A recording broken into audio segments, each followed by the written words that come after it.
Greetings, fellow muckers. Today, we're going to be working on trigonometric limits. There are two special limits. One is the limit as x approaches 0 for sine of x divided by x is equal to 1.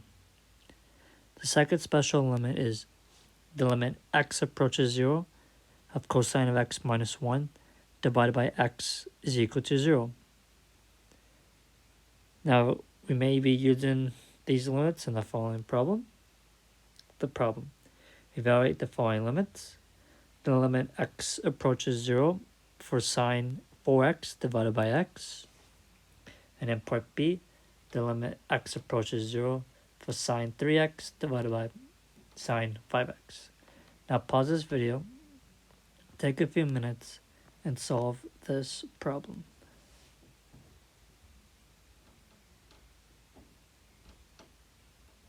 Welcome back. Hopefully you're able to solve this problem. Now let's work on it together. So in part A, we need to evaluate the limit as x approaches 0 for sine 4x divided by x. So our limit almost looks like the first special limit, which is the limit as x approaches 0 for sine of x divided by x is equal to 1. So is there any way we can make it our limit in part A to look like that?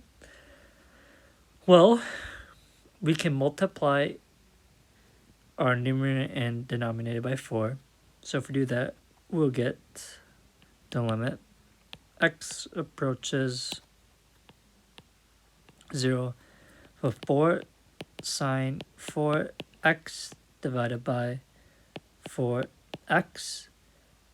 And then if we use our limit laws, we have a constant in front of sine 4x in our numerator, so we can pull 4 out in front of our limit. Also, too, another thing we can do is we can let, so we're going to let's just let p equal to 4, actually let's do this.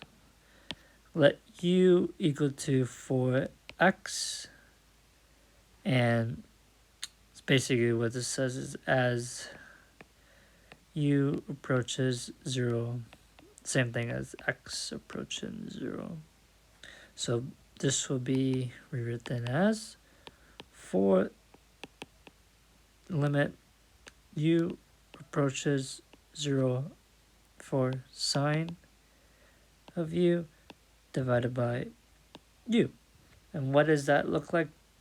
Well, to me, that looks like our special limit for sine of x divided by x equal to 1. So now that we have established that, so what does the limit u approaches 0 sine of u divided by u equal to? Well, it's 1. So this is going to be equal to 4 times 1, which is going to be equal to 4. So our limit for part A for sine of 4x divided by x as x approaches 0 is equal to 4. Now, in part B, we need to find the limit for sine 3x divided by sine 5x as x approaches 0. So how can we make part B look like our special cases? Well, the first step we need to do is divide our numerator and denominator by x. So if we do that, we get the limit as x approaches 0 of sine 3x divided by x divided by sine 5x divided by x. Now we just need to use the same steps as in part A, which is where we times our numerator and denominator now by 3 and by 5. So if we do that, we pull out, I'm doing a lot of steps right now. We pull out 3 and 5 in front of our limits. 3, 5, and then we get limit. And then we go let's say let u is equal to 3x. And then we go let z equal to 5x.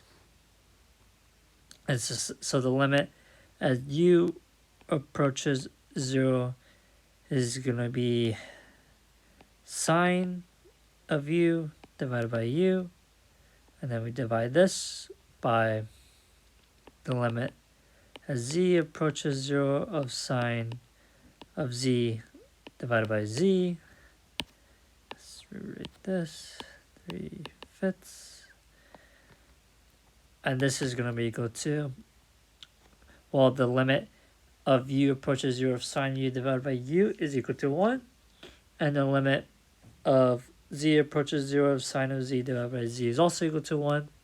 So 3/5 times 1 is equal to 3/5. So our solution for part B is equal to 3 bits. I hope this video helped. If it did, please consider subscribing and liking this video. Thank you.